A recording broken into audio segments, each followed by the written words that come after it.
புதியுகம் நேயர்களுக்கு வணக்கம். இந்த அழகான காலை பொழுதுல நேரம் நல்ல நேரம் நிகழ்ச்சி வாயிலாக உங்க எல்லாரையும் சந்திப்பதில் மிக்க மகிழ்ச்சி. இன்றைக்கு நம்ம நேரம் நல்ல நேரம் நிகழ்ச்சியில நமக்கு இருக்கக்கூடிய பல்வேறு ஜோதிடம், ஜாதகம், ஆன்மீகம் சார்ந்த கேள்விகளுக்கும் சந்தேகங்களுக்கும் ஒரு நல்ல வழிகாட்டியாக இன்றைய தினம் இணைந்திருக்கிறார் ஜோதிடர், பேராசிரியர் நங்கநல்லூர் டாக்டர் பஞ்சநாதன் அவர்கள். அவர் நிகழ்ச்சிக்கு வரவேற்றலாம். சார் வணக்கம். வணக்கம்மா, நல்லா இருக்கீங்களா? நல்லா இருக்கேன் சார், நீங்க? நல்லா இருக்கம்மா. நேயர்கள் அனைவருக்கும் என் அன்பு வணக்கங்கள்.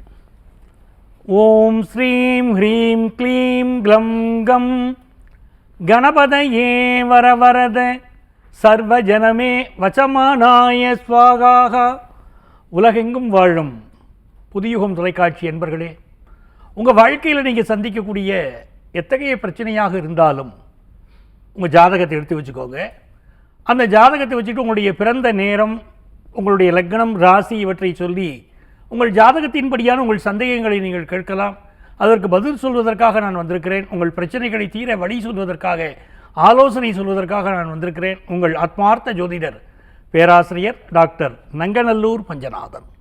பஞ்சநாதன் சார் வந்தாலே ஏதாவது பரிகாரம் எங்களுக்கு ஈஸியாக நம்ம டெய்லி செய்கிற ஒரு விஷயம், ஆனால் தெரியாத விஷயம் சொல்லுவார் அப்படின்ற ஒரு நம்பிக்கை மக்கள்கிட்ட இருக்குது. அந்த வகையில் பூஜையை பற்றி கேட்குறேன் சார். அன்றாடம் நம்ம செய்யக்கூடிய பூஜைகளில் விளக்கேற்றும் முறைகள் நிறைய சொல்லியிருக்கீங்க எங்களுக்காக. இதில் நம்ம ஊதுபத்தி தூபம் ஏற்றுவோம், கற்பூர தீபம் ஏற்றுவோம், இந்த மாதிரியான விஷயங்கள் இருக்கும்போது சரி, ஊதுபத்தி தூபத்துக்கு நம்ம இது வரைக்கும் பேசவே இல்லையே, கேட்கலாமேன்னு ஒரு சந்தேகம் தான். அதில் வாசனை மிகுந்த ஒரு ஊதுபத்தி நம்ம வீடு முழுக்க காட்டும், அதுக்குமே சில முறைகள் அப்படிங்கிறது இருக்கா? ரொம்ப அருமையான கேள்விப்பா. இது வரைக்கும் நம்முடைய நிகழ்ச்சியில் இந்த ஊதுபத்தி தூபத்தை பற்றி நம்ம இன்னும் பேசலை. அதாவது பூஜைனா என்ன? பூசை பூஜை. நீங்கள் பூக்களினாலே இறைவனுக்கு செய்யக்கூடிய அர்ச்சனை அந்த பூஜை. அந்த பூஜை பண்ணுகிற போது அந்த பூஜை பாத்திரங்கள் இருக்கு பாருங்க, அதை முதல் நாள் பார்த்தீங்கன்னா அந்த பித்தளை பாத்திரங்கள், செம்பு பாத்திரங்கள் அழகாக அப்படி தேய்த்து வைத்துக்கும் போது அந்த விளக்கை நீங்கள் ஒரு அழகாக எப்பவுமே சுத்தமாக வச்சிருக்கிற போதே தெய்வ அருள் கடாட்சம் பார்க்கவே தெரியும் பூஜை அறைகளில். அதில் ஊதுபத்தி தூபம் மிக முக்கியமானது. அந்த ஊதுபத்தி தூபம் காட்டுகிற போது குறிப்பாக அதுலேயும் இந்த மிதுன ராசிக்காரர்கள், இந்த கார்னர் ராசிலாம் இருக்கு பாருங்க, இவங்க ஊதுபத்தி தூபம் காட்டுகிற போது உடனே பலன் கிடைக்குது அவங்களுக்கு. அதாவது மிதுனம், இந்த கன்னி, தனுசு, மீனத்துக்காரர்களுக்கெல்லாம் உடனே பலன் கிடைக்கும். எல்லோருமே ஊதுபத்தி தூபம் காட்டணும். அதே மாதிரி மேஷம், சிம்மம், தனுசு ராசிக்காரர்கள்லாம் இருக்காங்க பாருங்க, கண்டிப்பாக அந்த தீபம் காட்டணும். அது ரொம்ப முக்கியம். ஒவ்வொரு ராசிக்காக தான் படைச்சிருக்காங்க அதை.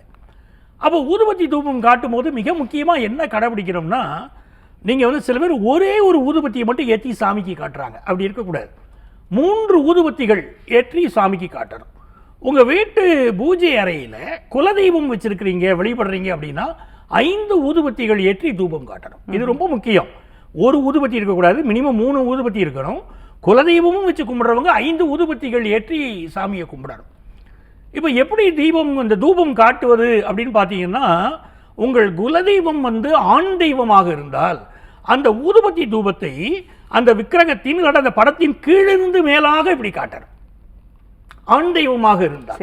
இதே பெண் தெய்வத்தை வைத்து வழிபடக்கூடியவர்கள் இருக்காங்க பாருங்க, அப்போ ஊதுபத்தி தூபத்தை அந்த தெய்வத்தின் மேலிருந்து கீழாக அப்படி சுற்றி வர காட்டணும். அந்த ஊதுபத்தி எரிய விட்டுட்டு விட்டுறக்கூடாது. எப்படி காட்டணுங்கிற அந்த முறை இருக்கு. அப்போ ஆண் தெய்வத்திற்கு குலதெய்வமாக கொண்டவர்கள் ஊதுபத்தி ஏற்றக்கூடிய முறை, ஊதுபத்தி தூபம் காட்டக்கூடிய முறை வேற. பெண் தெய்வத்தை குலதெய்வமாக கொண்டவர்கள் அந்த ஊதுபத்தி தூபம் காட்டக்கூடிய முறை வேற. ஏன்னா ஆண் தெய்வத்துக்கு இப்படி செய்யுங்க, பெண் தெய்வத்துக்கு இப்படி செய்யுங்கன்னா மக்களுக்கு குழப்பம் வரும். உங்கள் குலதெய்வம் ஆண் தெய்வமா பெண் தெய்வமா, அதற்கு தகுந்தாற் போல இந்த ஊதுபத்தி தூபம் காட்டினால் உடனடி பலன் கிடைக்குது. ஏன்னா பல பேருக்கு ஏதோ ஒரு சந்தேகம் கேட்டிங்கன்னா, நான் வீட்டில் பூஜையெல்லாம் செய்கிறேன் சார், எனக்கு பலன் கிடைக்கலையே அப்படின்னு கேட்குறாங்க. ஏன்னா அந்த முறை தெரியலை. அந்த முறைப்படி அவர்கள் தீபம் போடுவது, தூபம் போடுவது, பூஜைக்கான நைவேத்தியம் செய்வது, பூஜை அறையை சுத்தமாக வைத்திருப்பது, இதெல்லாம் உடனடியாக பலன் கிடைக்கக்கூடிய வழிமுறைகள். ஊதுபத்தி தூபம் நார்மலான கேள்வின்னு நினைச்சேன். அதில் இருக்கக்கூடிய சூட்சமத்தை ரொம்ப அற்புதமாக சொன்னீங்க. மிக்க நன்றி. நம்ம தொடர்ந்து பேசலாம். ஒரு அழைப்பாளர் இருக்காங்க. வணக்கம், உங்க பேர் சொல்லுங்க. இணைப்பில் இருக்கீங்க, தொடர்ந்து பேசலாம். உங்க பேர் சொல்லுங்க. வணக்கம்மா. நேரம் நல்ல நேரம்ல இணைந்திருக்கீங்க, தொடர்ந்து பேசலாம். உங்க பேர் சொல்லுங்க. அன்பர் கேட்கட்டும். அதுக்கு முன்னாடி இப்ப நீங்க கேட்டதுல ஒரு விளக்கம் சொல்லணும். ஏன் நம்ம நேயர்களுக்காக இதை சொல்றோம், ஊதுபத்தி தூபம் காட்டுங்கன்னு ஒரு வார்த்தையை சொல்லிட்டு போறது இல்லை. புதியுகத்துடைய அன்பர்கள், அந்த நேயர்கள் ரொம்ப ஆர்வமானவங்க. நம்ம நிகழ்ச்சி ஆரம்பிக்கிறதுக்கு முன்னாடியே அவங்க தொலைக்காட்சிக்கு முன்னால் உட்கார்ந்துடுறாங்க. உட்கார்ந்துக்கிட்டு இன்னைக்கு நம்ம என்ன சொல்ல போறோம், என்ன பரிகாரம் சொல்ல போறோம், நீங்க என்ன கேட்க போறீங்க, நான் அதற்கு என்ன சொல்ல போகிறேன் என்பதை அவங்க எடுத்து குறித்து வச்சுக்கிறாங்க. மிக பயனுள்ளதாக அவர்கள் உணர்கிறார்கள். ஒவ்வொரு விஷயத்தையும் கடைபிடிக்கிறாங்க. அப்போ அவர்களுக்கு நம்ம சொன்னால் அதை செய்து விடுவார்கள். அதை வந்து அவ்வளவு ஒரு ஆர்வமாக அவர்கள் இருக்கிற போது இந்த வழிமுறையை சொல்லிக் கொடுத்தால் அது அவர்களுக்கு மிக பயனுள்ளதா இருக்குமே. அதைத்தான் நான் விரும்புறேன். அதுதான் இதற்குள்ள காரணம். சரிங்களா? நிச்சயமா. நீங்க ஒரு விஷயம் சொன்னீங்க, நானும் டெய்லி பூஜை பண்றேன், ஆனா என் வாழ்க்கையில மாற்றமே இல்லை அப்படின்னு எதிர்பார்க்கக்கூடிய விஷயங்கள்லாம் இருக்கு. இந்த சூட்சுமம் அப்படிங்கிறது இந்த கேள்விக்கான விஷயம் நீங்க சொன்னீங்க. இப்படி நிறைய விஷயங்கள் இருக்கும்ல சார்? ஆமா. அதாவது எந்த ஒரு விஷயத்திலையும் பாருங்க, பூஜை செய்தால் உடனடியாக பலன் கிடைக்கல, ஒரு பரிகாரமே சொல்றோம். அந்த பரிகாரம் வந்து செய்யறாங்க, பலன் கிடைக்கல அப்படின்னா என்ன அர்த்தம்? முதல்ல அது விஷயத்தை தெரிஞ்சுக்கணும். நம்ம ஜாதகத்துல எவ்வளவு கர்மா இருக்கோ, கர்ம தோஷம் இருக்கோ, அந்த கர்ம தோஷத்திற்கு தகுந்தாற் போலதான் எந்த நாள்ல பரிகாரம் செய்யணும், எப்படி செய்யணும் அப்படின்னு சொல்லி கொடுக்கிறோம். அந்த பரிகாரத்தை வந்து சிலருக்கு ஒரு முறை செய்தால் தோஷம் நீங்கிடுது, சிலருக்கு ஒரு முறை செய்தால் தோஷம் நீங்காது. திரும்ப திரும்ப அவர்கள் செய்து கொண்டே இருக்கணும். நம்ம நிகழ்ச்சியில் ஒரு காலத்தை பேசிட்டு நான் இது உங்களுக்கு டீடைலா சொல்றேன். நன்றி சார். தொடர்ந்து பேசலாம். ஒரு அழைப்பாளர் இருக்காங்க. வணக்கம், உங்க பேர் சொல்லுங்க. ஹலோ, வணக்கம்மா. உங்க பேர் எந்த ஊர்ல இருந்து? என் பேர் நான் மாடம்பாக்கம்ல இருந்து பேசுறேன் மேம். யாருக்கா கேக்குறீங்க? எங்க அண்ணன் பையனுக்காக கேக்குறேன் மேம். அவரோட பேரு, வயது சொல்லுங்கம்மா. பேரு ஆதர்ஷ்குமார், வயது 32. சரி. ராசி, நட்சத்திரம், லக்னம்மா? ராசி தனுர் ராசி, நட்சத்திரம் மூல நட்சத்திரம், ரிஷப லக்னம். சரி, என்ன கேள்வி கேக்குறீங்க? இல்ல, அவன் வந்து இப்ப பேங்க்ல ஒர்க் பண்றான். இப்ப வேலையை விடணும், வேலையை அப்படின்னு சொல்றான். வேலை வந்து எந்த வேலையும் நிலைச்சு இருக்கல, வேலையும் சரியா கிடைக்கவும் மாட்டேங்குது. அவங்க அப்பா ஐடில போகணும் அப்படின்றாரு. வேலை காரணமா கேக்குறீங்க. தொடர்ந்து பேசுங்க சார் கிட்ட. அம்மா வணக்கம்மா. வணக்கம். வணக்கம் சார். அதாவது ரிஷப லக்னம் அப்படின்னு சொன்னாலே சாதிக்க விரும்பக்கூடிய லக்னம்மா, அதுல சந்தேகம் இல்லை. தனுசு ராசி இருக்கு பாருங்க, பிறருக்கு உதவக்கூடிய அற்புதமான ஒரு ராசி, அதுலயும் சந்தேகம் இல்லை. ஆனா இந்த காம்பினேஷன் இருக்கு பாருங்க, ரிஷப லக்னம் தனுசு ராசி அப்படின்னு சொல்லும்போது ஒரு நேரம் அவங்க நல்லா இருக்காங்க, ஒரு நேரம் மூடு ஃபிளக்சுவேட் ஆகுது. இந்த ரெண்டும் கலக்கும் போது தான் ரிஷபமும் நல்லது, தனுசும் நல்லது. ஆனா ரிஷப லக்னம் தனுசு ராசி அப்படின்னு வந்துருச்சுன்னா அவங்க மூடு ஒரே மாதிரி இருக்க மாட்டேங்குது, எந்த ஒரு விஷயத்திலையும் ஸ்டாண்டர்டா நிக்க மாட்டேங்கிறாங்க, எண்ணம் மாறிக்கொண்டே இருக்கிறது. அவங்களுடைய வீக்னஸ் அது. அதை எடுத்து சொல்லி அவங்கள மாற்றணும். வீட்டில் உள்ளவங்க ஒரு கவுன்சிலிங் தான் கொடுக்கணும். அவங்களுக்கு எடுத்து சொல்லணும், உன்னுடைய எண்ணத்தினால் நீ விழுகிறாய் அப்படின்னு சொல்லி தரணும்ல. அந்த பிள்ளைகளுக்கு அதை சொல்லி கொடுக்கணும். அவங்களுடைய தாட்ஸ் மாறுவதனால வீழ்ச்சியை தவிர வாழ்க்கையாக அது இல்லை. ஒரு நேரம் நல்லா இருக்காங்க, ஒரு நேரம் மூட விட்டாராங்க. இப்படிப்பட்ட ஒரு அமைப்பில் இருக்கு. வங்கித்துறை சார்ந்த பணிகள் வந்து இவங்களுக்கு ரொம்ப நல்லது. அதுவும் இப்போ குரு பகவான் வந்து 3ஆம் இடத்துல உட்கார்ந்துருக்காரு, உச்சமாக உட்கார்ந்துருக்கிறார். இவருக்கு வந்து ராசிக்கு 4ஆம் இடத்திலேயே சனி பகவான் அமர்ந்திருக்கிறார், லக்னத்துக்கு 11ஆம் இடத்துல. இது எல்லாமே இவருக்கு வந்து இந்த வேலை விஷயத்துல இவர் கொஞ்ச காலம் இன்னும் பொறுமையா இருக்கணும். நல்ல உயர்வுகள் வங்கித்துறையிலேயே அவருக்கு காத்திருக்கு. முன்னால மாதிரி கிடையாது. வங்கித்துறைகளில் சீக்கிரம் ப்ரமோஷன் கிடைக்கக்கூடிய அமைப்பெல்லாம் இந்த காலகட்டத்தில் வருது. யங்ஸ்டர்ஸ் வங்கித்துறையில் வேலையில் நிலைச்சிருக்க மாட்டேங்கிறாங்க, மாறிக்கிட்டே இருக்காங்க. பல வங்கித்துறையை சேர்ந்த அன்பர்களும் அதை சொல்றாங்க. ஆஃபீஸ்க்கு வராங்க சார், யங்ஸ்டர்ஸ் வேலை கிடைச்சி மாறிக்கிட்டே இருக்காங்க, பயப்பட மாட்டேங்கிறாங்க, எங்களுக்கு ப்ரமோஷன் கிடைக்க ரொம்ப வருஷம் ஆச்சு, இப்போ யங்ஸ்டர்ஸ்க்கெல்லாம் உடனடியாக ப்ரமோஷன் கிடைக்குது, அவங்களுக்கு அந்த அருமை தெரியலைன்னு சொல்கிறாங்க. அதாவது இப்போ இவர் பொறுமையாக இவர் இருக்கணும். இவருக்கு வந்து ஜூலை 15லேருந்து நவம்பர் 30 வரைக்கும் இருக்கக்கூடிய ஒரு காலகட்டம் வந்து வேலையில் ஒரு கடுமையான காலகட்டம். இவருடைய மனசு அதுக்கு ஒத்துழைக்காது. நான் சொல்வது வரக்கூடிய ஜூலை 15லேருந்து அந்த காலகட்டமெல்லாம் நான் வேலையை விட்டே தீருவேன் அப்படின்னு இருப்பார். வீட்டில் உள்ள பெரியவங்க கொஞ்சம் அட்வைஸ் பண்ணி இருக்கிற வேலையில் அவரை நிலைச்சிருக்க சொல்லுங்க, அதுதான் அவருக்கு நல்லது. சரிங்களா? இதுக்கு நாங்கள் என்ன செய்யறது, ஒரு பரிகாரம் சொல்லுங்களேன் அப்படின்னா, உங்கள் வீட்டுக்கு பக்கத்தில் இருக்கக்கூடிய சிவன் கோயிலில் பிரதோஷ நேரத்தில் கோயிலுக்கு போயிடணும். அந்த சிவன் கோயிலில் சிவனுக்கு எதிர்த்தாப்புல நந்தி இருக்கும் பாருங்க, அந்த நந்தியுடைய காதில் அந்த விஷயத்தை என்ன தடை இருக்கிறதோ அந்த தடையை சொல்லி தடை நீங்கணும்னு வேண்டணும். எந்த காது எப்படி தெரிந்து கொள்வது? நந்திக்கு 2 பக்கமும் காது இருக்கு. அப்போ வழிபாட்டுக்கு உகந்த எந்த இடத்துல போய் நம்ம சொல்றது அப்படின்னா, நந்தியுடைய வாயிலிருந்து நாக்கு நீண்டிருக்கும். அந்த நாக்கு ஒரு காதை பார்த்து போயிருக்கும். நீங்க நந்தி சிலையை இது வரைக்கும் கவனிக்கலைன்னா கூட இனிமே கவனிங்க. நந்தியுடைய வாயிலிருந்து நாக்கு வெளிவந்து அந்த நாக்கு நீட்டிக்கிட்டு இருக்கும். ஒரு காது பார்த்து அந்த நாக்கு போயிருக்கும். எந்த காது பார்த்து அந்த நாக்கு போயிருக்கோ அங்கு நீங்கள் உங்களுடைய வேண்டுதலை சொல்லுங்கள், உடனடியாக நிறைவேறும். உங்களுடைய சகோதரன் மகன் நல்ல முறையில் வேலையில் தொடர என்னுடைய வாழ்த்துக்கள். நம்ம தொடர்ந்து பேசலாம். சரி, இப்போ வீட்டில் யாருக்காவது ஒரு நோய் வருது, அதாவது இந்த உயிருக்கு ஆபத்தான நோய் அப்படின்னு சொல்லலாம், இல்லை ஏதோ ஒரு கெட்டது நடக்க போகுது அப்படின்னா இந்தந்த அறிகுறிகளை வச்சு தெரிஞ்சுக்க முடியுமா? நிறைய அறிகுறிகள் இருக்குமா.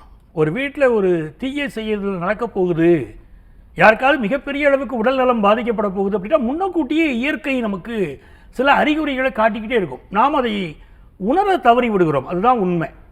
உதாரணமாக ஒரு வீட்டில் மிகப்பெரிய நோய், உயிர்கொல்லி நோய் வருது, இல்லை மிகப்பெரிய பிரச்சனைகள் இருக்குது, அந்த குடும்பத்துக்குள்ளே பிரச்சனை வரப்போகுது, ஏதோ ஒரு சிக்கல் இருக்குது அப்படின்னு சொன்னால் அந்த குடும்பத்தில் உள்ளவங்களுக்கு உடல்நலம் பாதிக்கப்பட போகுதுன்னா கரையான் கூடு கட்டுது முதல்ல.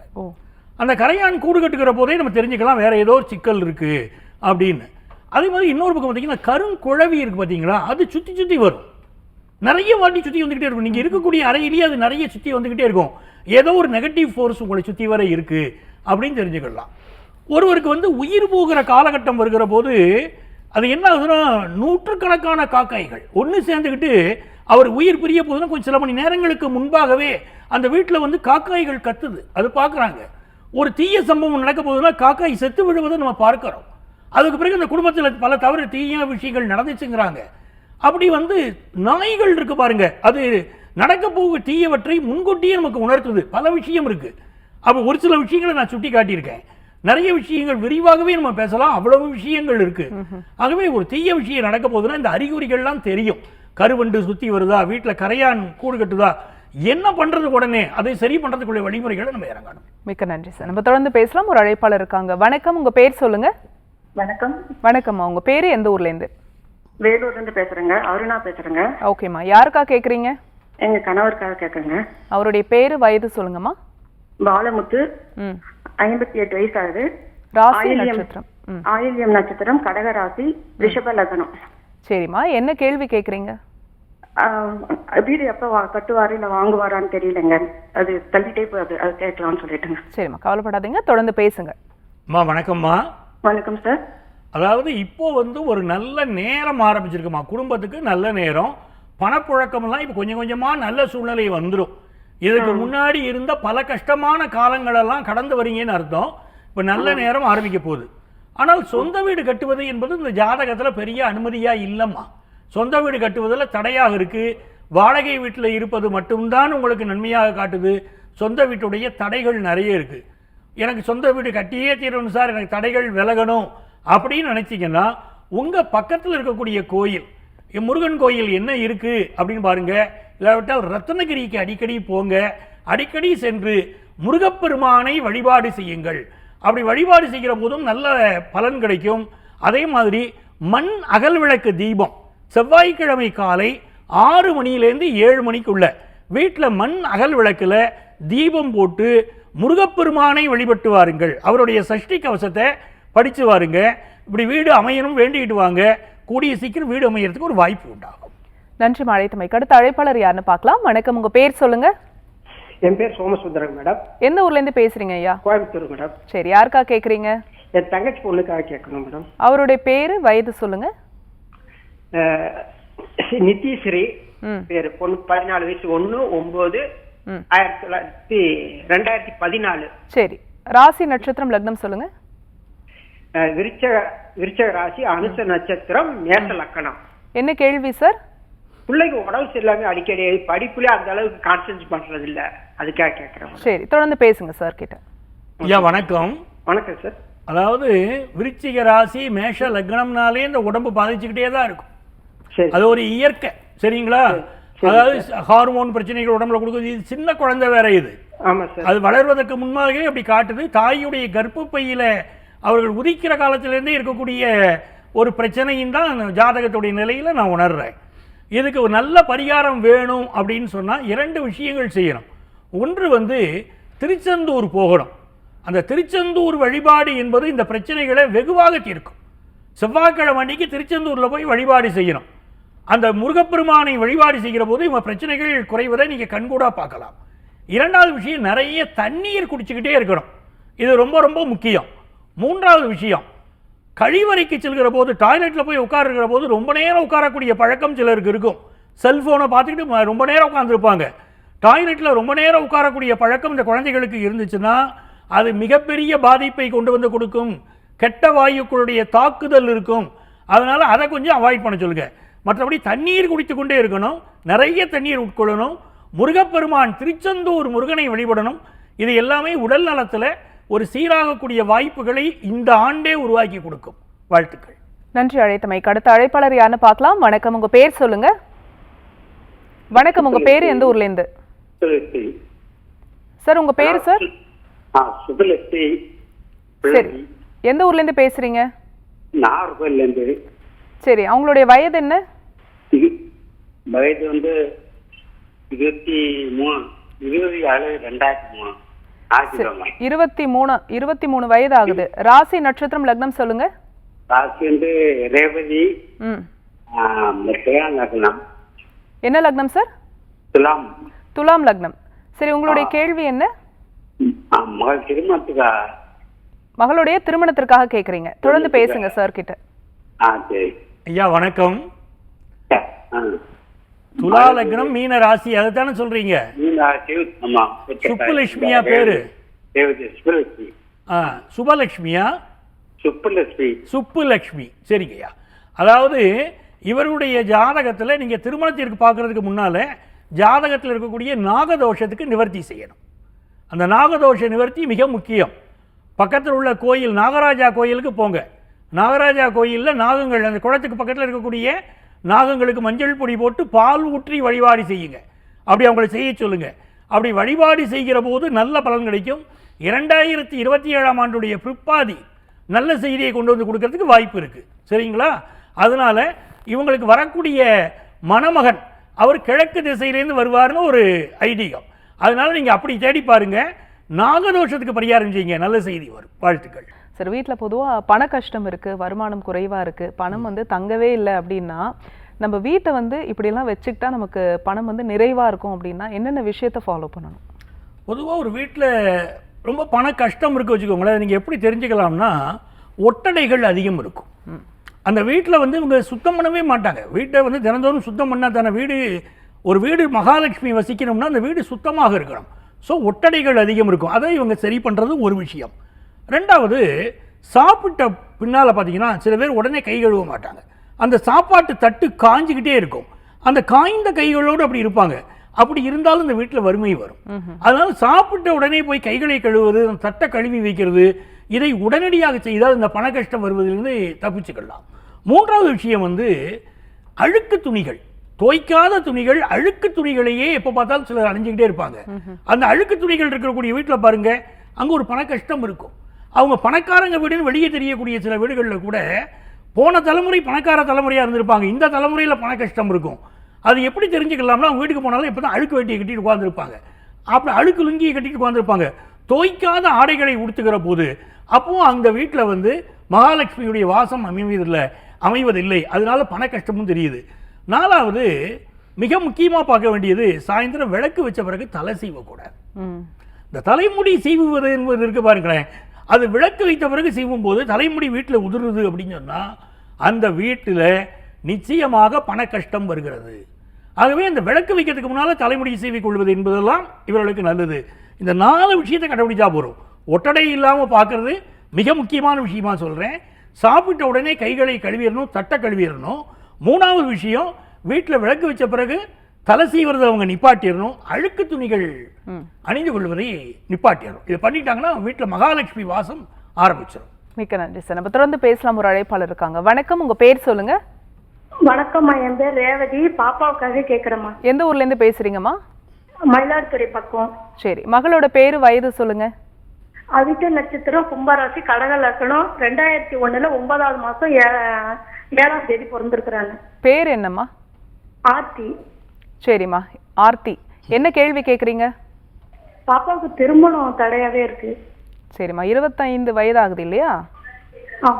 சரிம்மா, நட்சத்திரம் என்ன சொன்னீங்க? அவிட்ட நட்சத்திரம். அவிட்ட நட்சத்திரம். தொடர்ந்து பேசுங்கம்மா. அம்மா வணக்கம்மா. வணக்கம் சார். வணக்கம் சார். பாப்பாவுக்கு வயசு என்ன சொன்னீங்க? 2021 பிறந்திருக்கு. 2001. அப்போ இப்போ வந்து அவங்களுக்கு 25 வயது வந்துருச்சு இல்லைங்களா? 24 வயது திருமணம் ஏதாவது கூடி வந்து தடைப்பட்டுச்சாமா? ஏதாவது பாத்துக்கிட்டு இருக்கீங்களா? அதான் சார், நேத்து முடிகிற கட்டம் தடையாயிட்டுங்க சார். அதுதான் இதுல முக்கியமானது. திருமணம் கூடி வந்து நெருங்கி வந்து தடைபடக்கூடிய அமைப்பு இவங்களுக்கு இருக்கு. அதனால தான் உங்கள்ட்ட அப்படி கேட்டேன். இது என்ன செய்யணும்னா, இவங்க ஜாதகத்துல வந்து முதல்ல குலதெய்வம் பாதத்தில் கொண்டு போய் ஜாதகத்தை வைங்க. குலதெய்வத்தை கும்பிட்டுட்டு உங்க ஊர் எல்லையில் இருக்கக்கூடிய காவல் தெய்வத்தை வழிபடணும். இப்படி மகளுக்கு திருமணம் பண்ணணும், தெய்வத்துடைய அருள் வேணும் அப்படின்னு வேண்டிக்கிடுங்க. வேண்டிக் கொண்டு நீங்க 6 சுமங்கலி பெண்களுக்கு ஞாபகம் வச்சுக்கோங்க, 6 சுமங்கலி பெண்களுக்கு வெத்தலை பாக்கு, மஞ்சள் கிழங்கு, ரவிக்கி துணி, கண்ணாடி, சீப்பு வைத்து மருதாணி வைத்து 6 பெண்களுக்காக வழங்கணும். 7 பேருக்கு கொடுத்தாலும் நல்லதுதான். 6 பெண்களுக்கு அப்படி வழங்கினால் அது வந்து உங்களுக்கு இருக்கக்கூடிய தடை விலகுவதை நீங்க கண்கூடா பார்க்கலாம். குலதெய்வத்தை கும்பிடுறது முக்கியம். 2வது விஷயம் காவல் தெய்வம் வழிபாடு சொல்லியிருக்கேன். இதெல்லாம் இந்த பெண்ணுடைய ஜாதகத்தை கொண்டு போய் வைக்கணும், வச்சு கும்பிடணும். கும்பிட்டுட்டு இப்படி 6 சுமங்கலிகளுக்கு நான் சொன்ன முறைப்படி பொருட்களை வச்சு கொடுங்க, கும்பிடுங்க. திருப்பி அடுத்த ஆண்டு கல்யாணம் கைகூடி வந்துடும். மாப்பிள்ளை வந்து கம்ப்யூட்டர் துறையில் இருப்பாரு, நல்ல முன்னேற்றம் ஏற்படும். வாழ்த்துக்கள். நன்றி அழைத்தமைக்கு. அடுத்த அழைப்பாளர் யாருன்னு பார்க்கலாம். வணக்கம், உங்க பேர் சொல்லுங்க. மதுரையில இருந்து பேசுறேன் மேடம். சரிம்மா, யாருக்கா கேக்குறீங்க?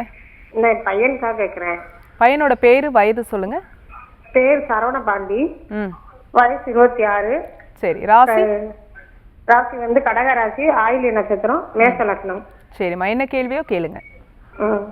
தம்பி வந்து சுடுகாட்டு காளி கோயிலுக்கு போயிட்டே இருக்கான், அது போகலாமா என்னன்னு சந்தேகம். என்ன கோவில்மா? சுடுகாட்டு காளி கோயில்னு சொல்லுவாங்க. சுடுகாட்டு காளி கோவிலுக்கு அடிக்கடி போறாரா? ஆமா, வாரம் போயிட்டு வாரான், போகலாமா என்னன்னு. அம்மா வணக்கம்மா. வணக்கம் சார். அம்மா, அவர் வந்து மயான காளியை வழிபடுவது இப்போ எவ்வளவு நாளா ஆரம்பிச்சிருக்குமா? ஒரு வருஷம் 1.5 வருஷமா இருக்குமா? எவ்வளவு காலமா இருக்குமா?